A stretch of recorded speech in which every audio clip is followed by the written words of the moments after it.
Thank you very much. Good morning to the members of the media, to our colleagues and fellow South Africans. Thank you so much for taking your time to come and listen to MK Party today. Before I start, I would like to introduce the colleagues around the table. I've got Honorable Des van Rooyen, who is leading the finance team. He sits in the SCOF committee. He is with Honorable Brian Molefe in the SCOF committee, so they are in charge of the finance portfolio. I also have Honorable Mwali. He is in the appropriations committee together with Honorable Wesley. They are the team that is in charge of appropriations. I have here with me on my left, Honorable Andile Mkitama. Most of you would know him. He is in the committee that's in charge of the constitutional reviews. As you would know that we've submitted our amendments as MK Party, and he is responsible to run with that process and ensure that the voices of our people are reflected in the new constitution that we're working on. Members, today, as the newly appointed Chief Whip of MK Party in the National Assembly, I would like to first start by extending my gratitude to the leadership collective of MK Party, especially to President Zuma for entrusting me with this critical role, and especially at this time in our party and in our country. But I would not be doing justice if I don't thank my predecessors, Honorable Manyi and Honorable Ngubani, who have been chief whips before. They have assisted and worked very hard to shape the caucus to where it is today, and helped to build it at the critical infancy when it was the first time that most of the members were stepping onto the parliamentary house. Today's press briefing is an opportunity to share our latest developments as a parliamentary caucus, of course focusing on the upcoming budget vote that's happening today, on the fiscal framework, and the team here is going to present the MK's position, our alternatives that we have presented, and the economy that we want to see as the MK Party that will serve the people. We also are going to reaffirm today our party's commitment to them as a caucus as the path to power. And in that theme, we are focusing on decolonization of the economy to reclaim and restore the dignity of our people. MK Party is not just a parliamentary structure in terms of our caucus. We are the revolutionary engine of our movement. We are the official opposition, as you would know, and our mandate is very clear from the president and from the leadership collective to fight for the total liberation of South Africa's black majority and the indigenous people from the chains of economic, social, spatial, cultural, and ideological apartheid. In all that we do in our parliamentary work, you will see that theme starting to run through, whether it's motions, it's questions, it's member statement, and our participation in parliament. All our 50 members right now currently in the National Assembly are geared to carry out the people's mandate along this theme. Our priority will remain radical economic transformation, land expropriation without compensation, decolonization of knowledge systems, and the socio-economic justice of our people. And of course, as a chief whip, one of my key roles will be to ensure that we maintain a disciplined caucus, our strategic focus remains the same, and of course, maintain our revolutionary vigor.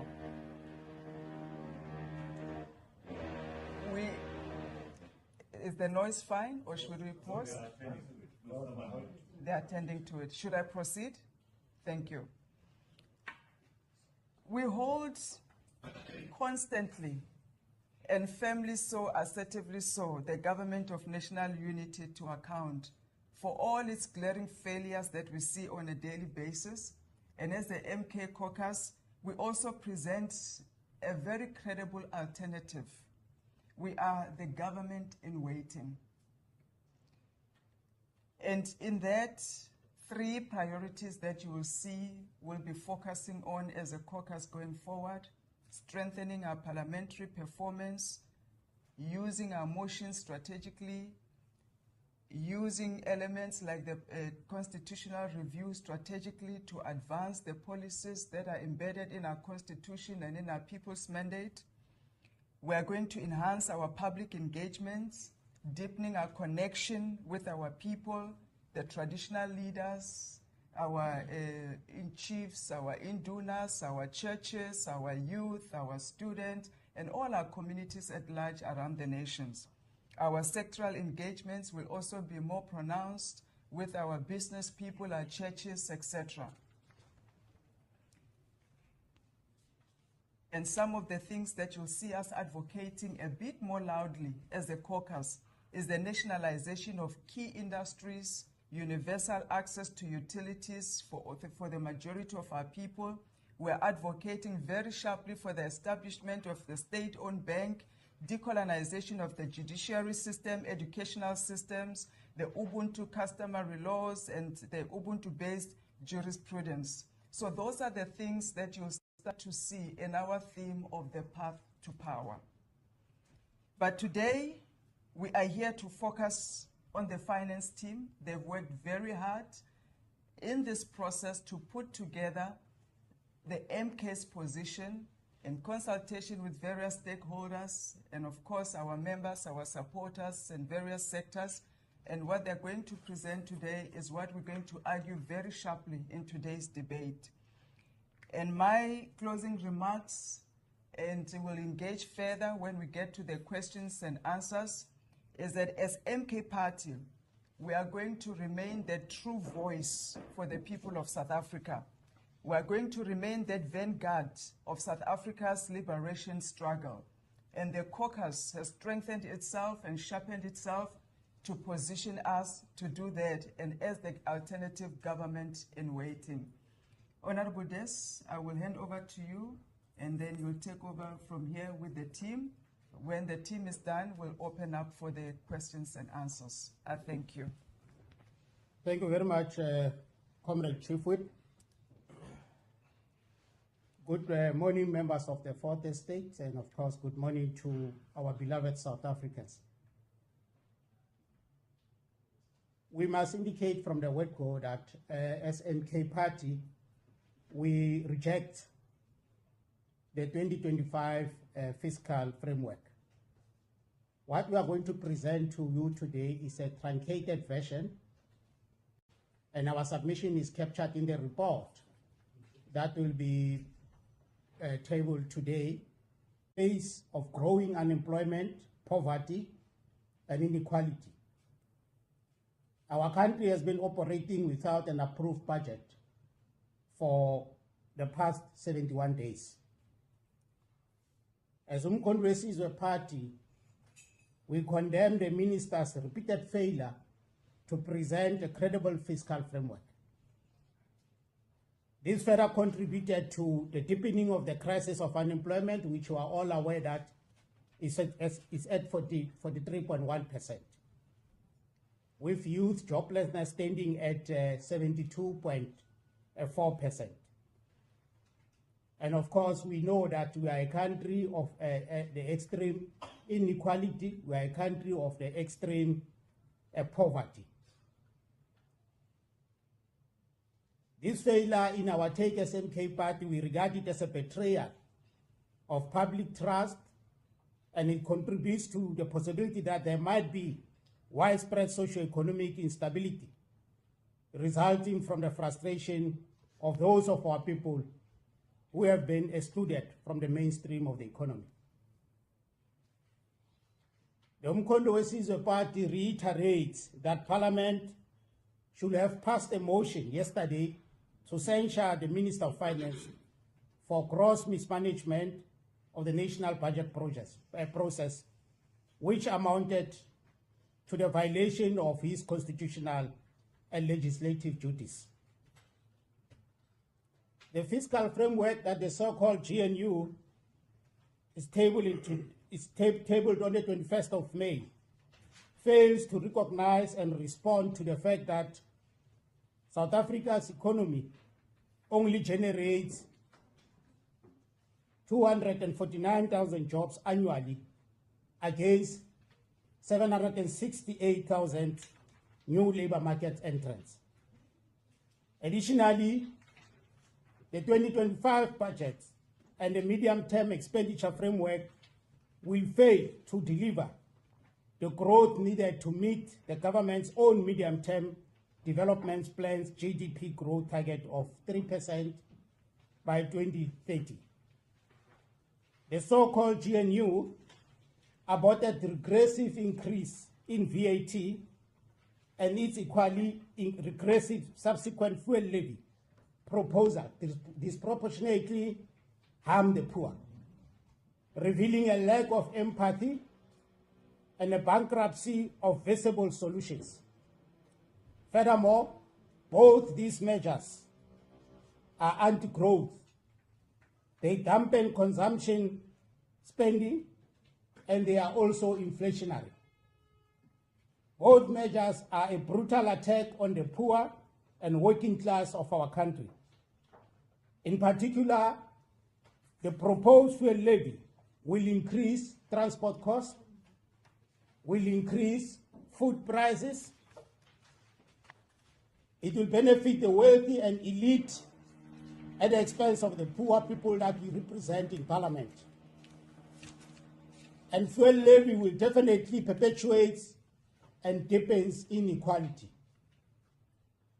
The 2025 fiscal framework is based on GDP growth projection of 1.4%, which has been condemned by most participants in the public participation process as being overly optimistic. The measures proposed in the 2025 fiscal framework will not set South Africa on a path to meet the medium-term development plan's 3% growth target by 2030. This, among other things, exposes the so-called GNU inability to respond to South Africa's humanitarian crisis of unemployment, poverty, and inequality. The budget is instead weaponized against the poor and utilized as part of the machinery to further impoverish unemployed and poor South Africans. This indicates that the so-called GNU is out of touch with the objective reality that confronts the majority of South Africans who remain economic spectators instead of active participating in and making a living from the economy of the country of their birth. The MK party demands accountability to restore fiscal integrity and redirect South Africa towards inclusive development. As Umkhonto weSizwe Party, we propose the following to rescue the South African economy. Firstly, we are proposing large-scale public infrastructure investment that are targeted at stimulating growth. We are also proposing industrial policies to prioritize labor-intensive sectors.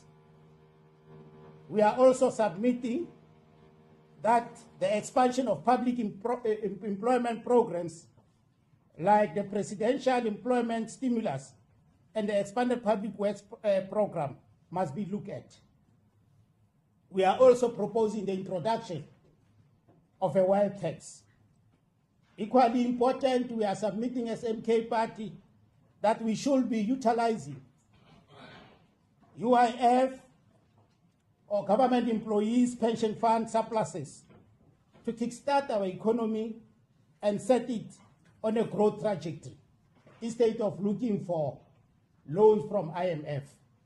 These are some of the few submissions that we are making as MK Party, and as indicated, the bulk of our submission is captured in the report that will be presented to plenary today. And I thank you very much, Comrade Chief Whip, for the opportunity. I think maybe to make sure that we cover our people at home, we can allow Honorable Mweli just to give a summary in the most popular vernacular language, so as our people are not left behind in our submission. Thank you very much. Just turn this towards here.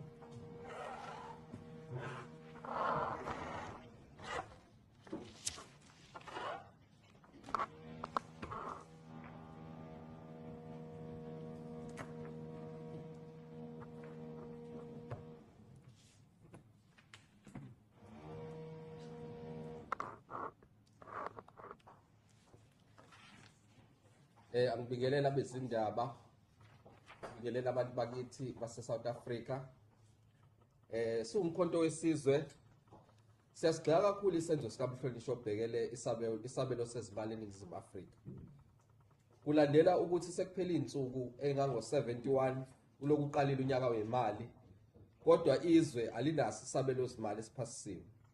Lokhu kudedenga okukhulu futhi kuyichilo kubantu bakithi abahlele emakhaya abangasebenzi. Futhi kugqugquzela ukuphila ngokungalingani ezweni laseNingizimu Afrika. Njengomkhonto wesizwe siyagcizelela kakhulu futhi ukuthi bekufanele ngabe indlu yeshayamthetho isiphasisile isinqumo sokuthi siveze ukungamethembi umhlonishwa ophethe izabelo zimali zakuleli. Lokhu kulandela ukuthi aphule umthetho sisekelo ngokuthi bekufanele ngabe uma kushaya lesikhathi sesinaso isabelo simali sesiphasisiwe. Lesabelo simali salohulumeni ohlanganisile phecelezi esibiza ngeGNU.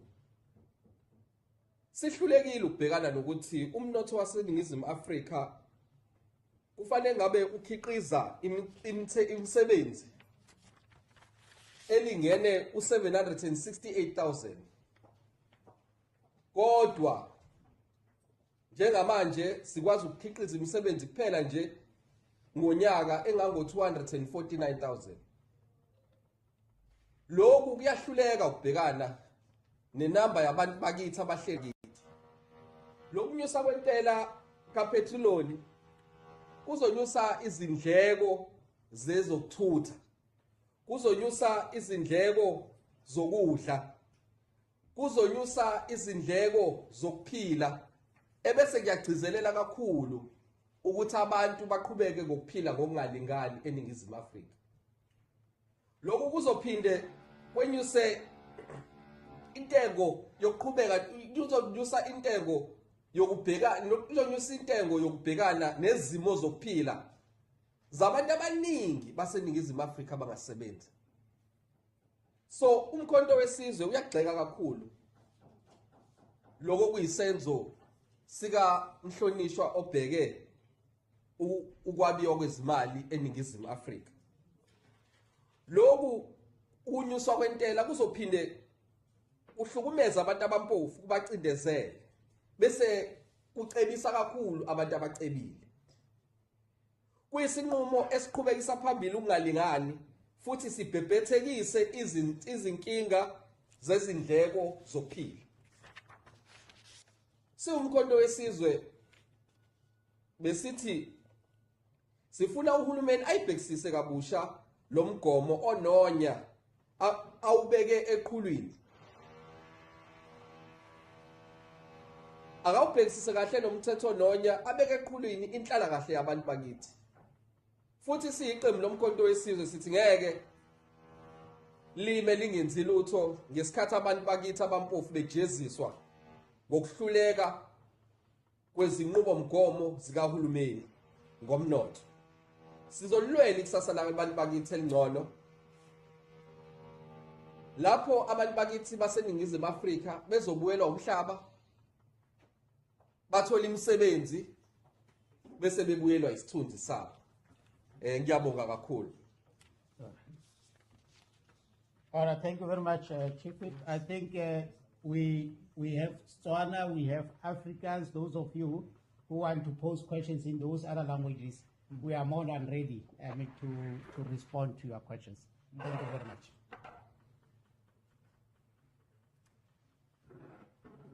Thank you very much. Do you want to, maybe before we post, quickly summarize in Afrikaans? And then we can go to questions. Just, you don't have to move forward. Come.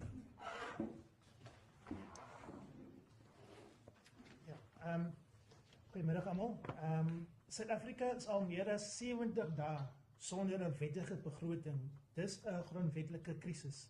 Die minister het gefaal om 'n geloofwaardige fiskale raamwerk te bring en ons mense ly gevolge van sy wanbestuur. Werkloosheid is op 43,1%, jeugwerkloosheid is op 72,4%. Hierdie raamwerk is 'n doodsvonnis vir ons jong mense. Elke jaar betree 768,000 jong mense die arbeidsmark, maar daar is net 249,000 poste beskikbaar. Wat moet hulle eet? Waar moet hulle werk? Wat is hulle toekoms? En hulle draai aan drugs en geweld om 'n beter lewe vir hulself te maak. Die voorgestelde brandstofheffing sal vervoerkostes verhoog, kos duurder maak en ongelykheid verdiep. Die MK-party verwerp die belasting op die armes. Genoeg is genoeg. Stop die aanval op ons mense se lewensbestaan.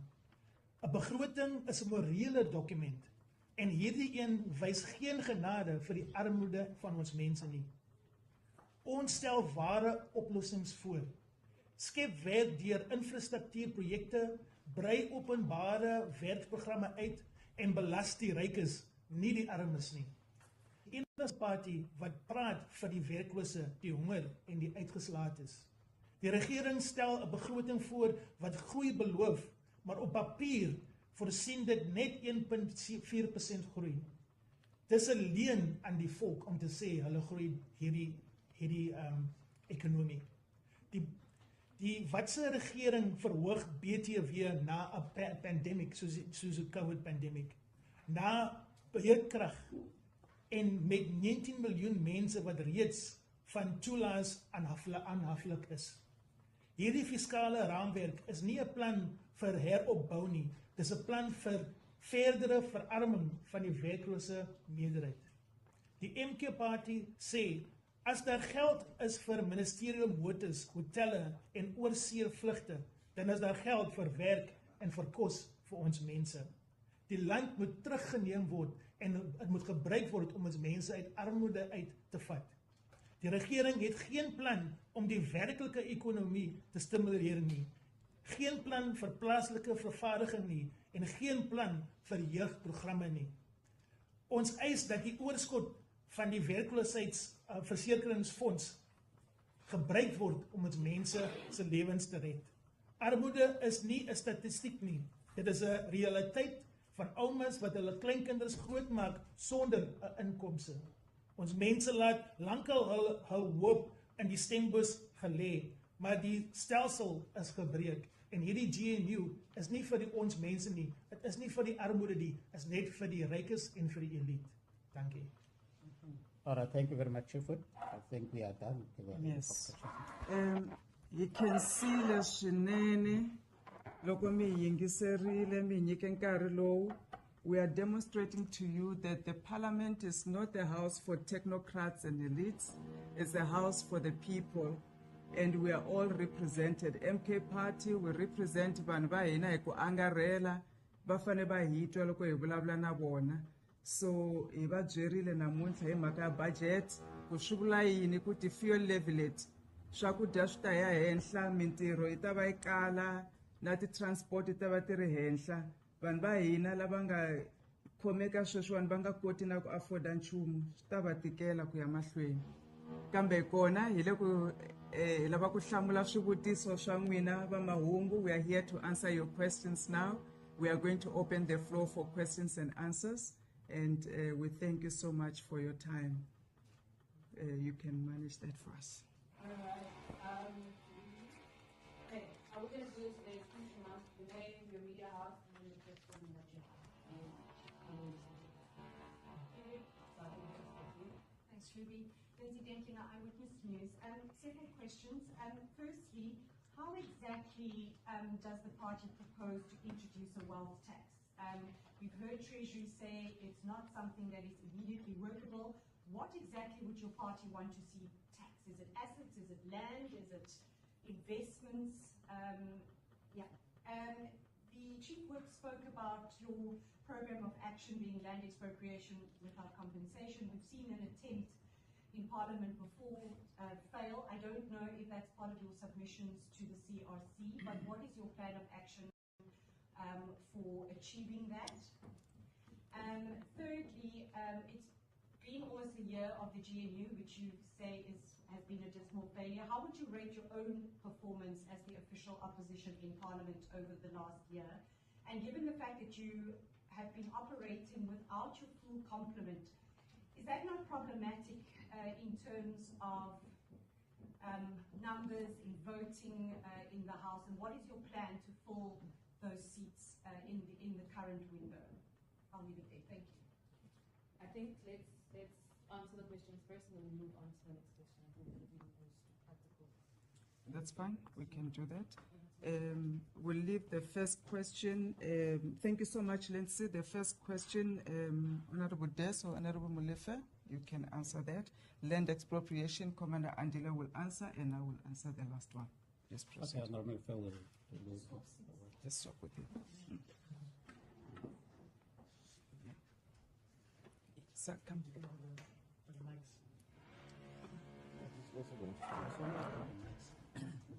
Well, on the question of the wealth tax, I think at this stage it is just the principle that we need to get accepted. And the principle is that the wealth, the bulk of the wealth in South Africa is actually ill-gotten wealth. It is ill-gotten wealth. It is wealth that was accumulated through a crime against humanity. And that is the principle that we need to confront. And that we should not feel guilty nor be cowardly in confronting the taxation, a redistributive taxation such as the wealth tax. So once we have agreed on the principle, we can then go into the modalities of exactly how it is going to be done. There would be, I suppose, a consultation process of exactly how we would do it, whether it's through land or investments and so on. But the principle is that the wealth that was accumulated, the bulk of the wealth that has been accumulated in South Africa is the proceeds of a crime against humanity. Land expropriation.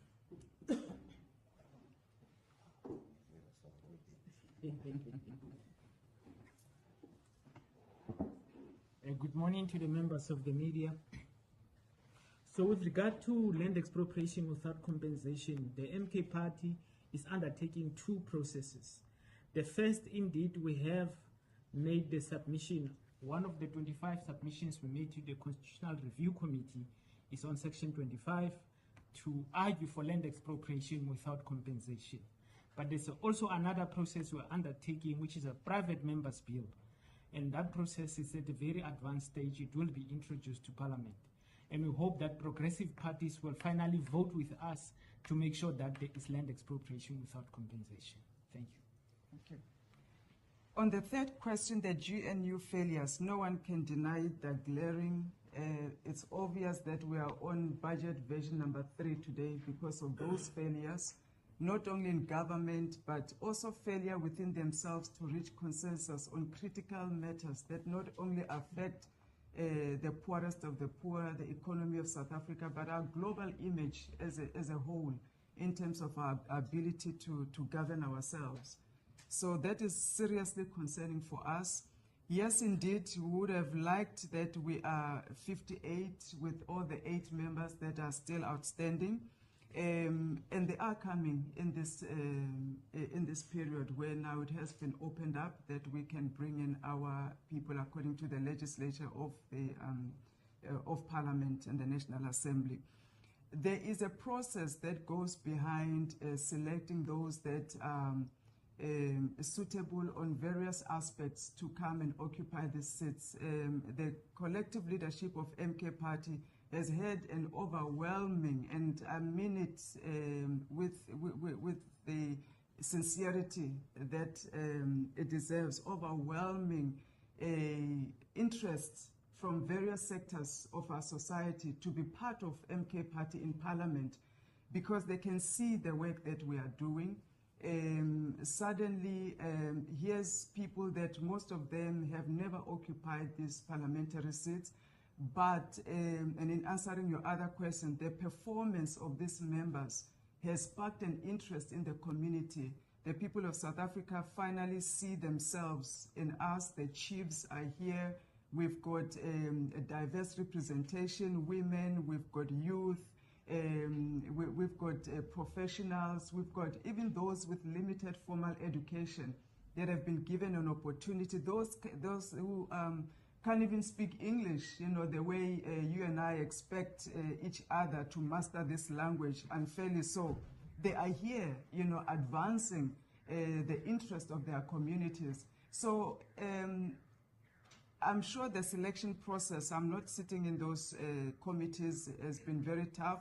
But one of the key things that always is paramount in the mind of our president is representation of the ordinary South Africans. So that is what you're going to see from every aspect, as I mentioned, whether it's qualifications or connection with the community or a connection with rural communities, leaders in their own rights, defined not by diplomas or degrees only, but by their standing with the people that they are leading in the communities. They are coming. It has affected us, yes, that we don't have the full complement. If we had 58 members, rest assured that the first time this illegal budget was passed, it would not have passed because they would not have had the numbers to pass it. So there is an impact.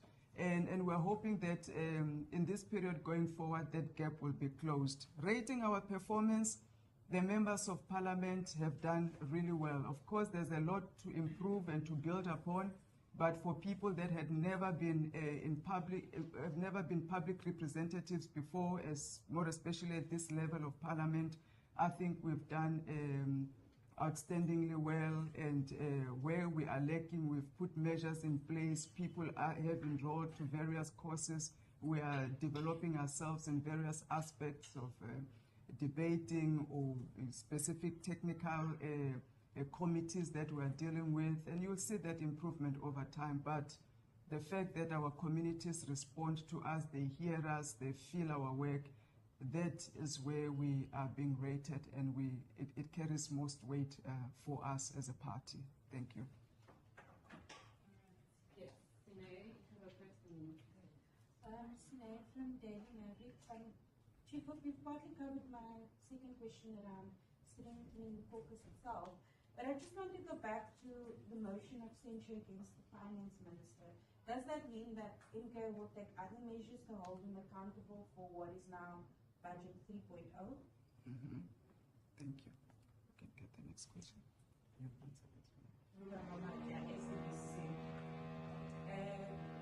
a follow-up on your answer, Chief, about the overwhelming interest that you're receiving as the MK for people to join and to become public representatives or MPs. Does that mean now is the party not going according to the list that it submitted to the IEC in bringing people to parliament? Because the norm usually is once there's a vacancy, they go according to the list. So what's the process of the MK in filling the vacancies here? And do you have a deadline of by when those vacancies will be filled? Thirdly, when is the former SG coming to parliament? And lastly, have you changed, ma'am, your stance on Palestine?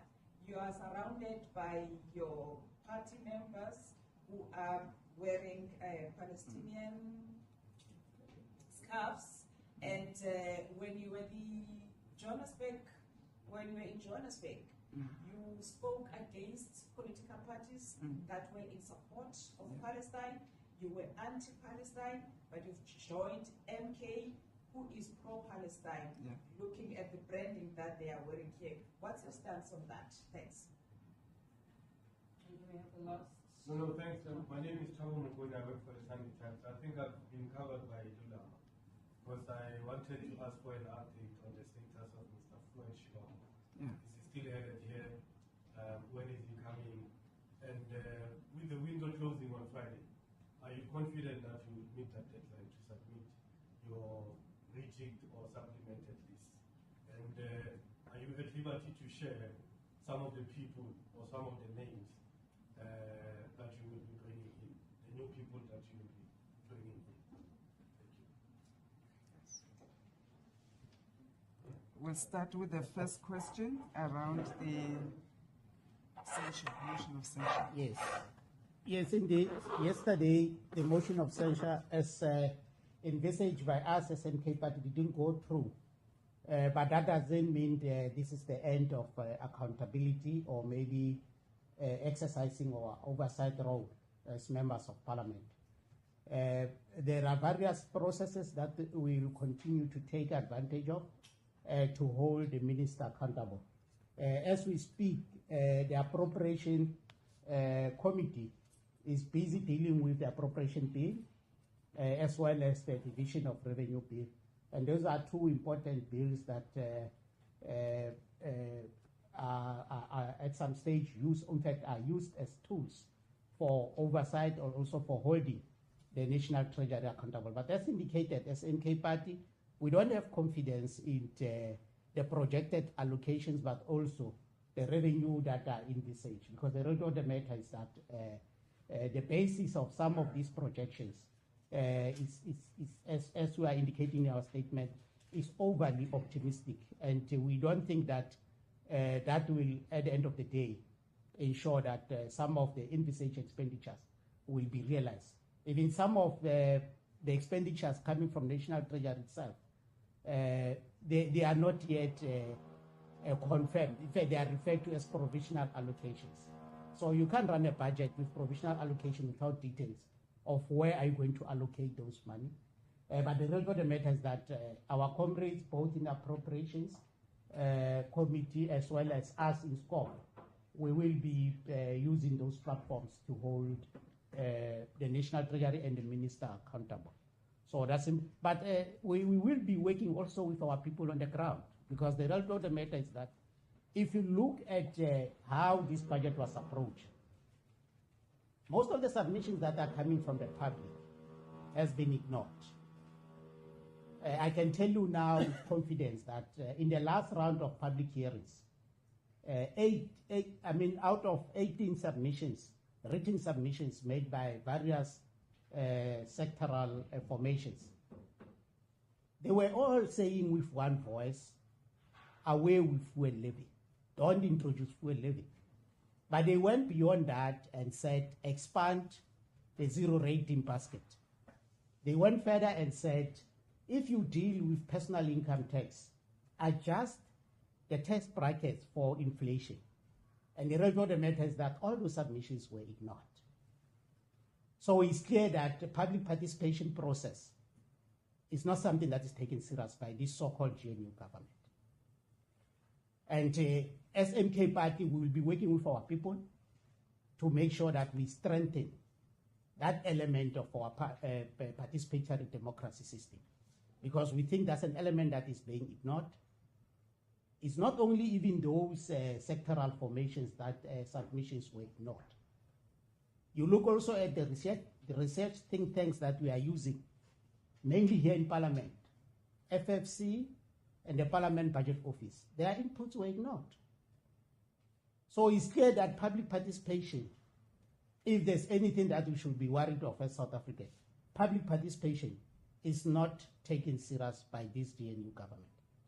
And that's where as MK Party, we will be moving very strongly and mobilizing our society as part of our strategy of ascending power, because it's important that we work with our people as we obviously collapse this so-called GNU, because we have concluded as MK Party that GNU is not established, this so-called GNU is not established to serve the interest of our people, but is established to serve the interest of the wealthy, to serve the interest of the elite, at the expense of the masses of our people. So we'll be working with our people in as far as holding this parliament accountable, not only the Minister of Finance, but all other departments. Because as you are aware, there are problems in municipalities, and then the country is just on the downward spiral. You know, we are going south. So obviously, it will take more than us as members of parliament, to resolve this situation. And hence, we will intensify our relationship with the masses of our people. Thank you. Thank you. Let me start with the Palestine question. MK Party stands for the two-state solution. That's the policy of the party. And we condemn the human rights issues that are taking place in Palestine. The death of women, the death of children, starvation, lack of basic necessities. There's not a mother, there's not a brother, a sister, anybody that can stand and watch that and think there's something good that's happening there. It's wrong and it needs to stop. We're speaking as MK Party on this issue all the time. There are motions that we're raising all the time in Parliament to speak against the human rights violations that are taking place. So that is where we are as a party. Now, on the issue of the list that was submitted, in the passage of time, a year, 12 months is too long. People move, people change their minds, people get other opportunities, etc. That's why you've got this period where it's called the review period. You review your list. It is not automatic that if you had a list 12 months ago, that list will be the one that goes, because things happen, life happens in between. Hence, this period is given by Parliament to say review your list, and that's what the party is doing right now. Yes, there is a first phase that has a deadline of Friday, but there is a second phase that extends beyond Friday, where you can still review your list up to 25% of your reserve list that you have had. So the party is exercising those options that are provided by law. We don't know yet. We don't have a final list of who will be coming. The party is responsible for that, and when they are ready, they will inform us. Our job is then to do the administrative part of ensuring that we onboard the new members, and they are allocated to proper committees, and they start to work and they're inducted. Former SG, we are waiting for the final list. Of course, all of us had the announcement that was made by the president last week in the press briefing. Beyond that, it will be submitted formally to the party leader, Dr. Hlope, who's not here today. Once he receives that, it will come to my table, and then I will process. Then you will know who's coming to Parliament once we submit. I think we've covered all the questions. Thank you so much. I'd say the last question. My name is Kevin Grant. I'm from ENTA. My question relates to the national dialogue that was announced by the President yesterday. Now, the MK sees itself forming part of the region. Thank you. We can't speak on the national dialogue. It was announced by the President. It has not been brought to the caucus to digest in terms of how do we interact with it, where do we fit in, where does the President need us to take part of it. But we are aware of the announcement, and once we've processed it as a caucus, then we'll be able to talk more on it, on our involvement and the details around it. For now, I think it's safe to say that we support, of course, and we will be waiting for the President to guide us on this national dialogue. And indeed, it's long overdue. I think it needs to happen, and it will happen, and the caucus will be behind it 100%. Thank you. All right, one more question from me, briefly, and then we wrap up. Just one confirmation then. Maybe I've missed it because I came in late. Just the confirmation on how many vacancies MK does have. How many? How many vacancies? Okay. Yes. All right.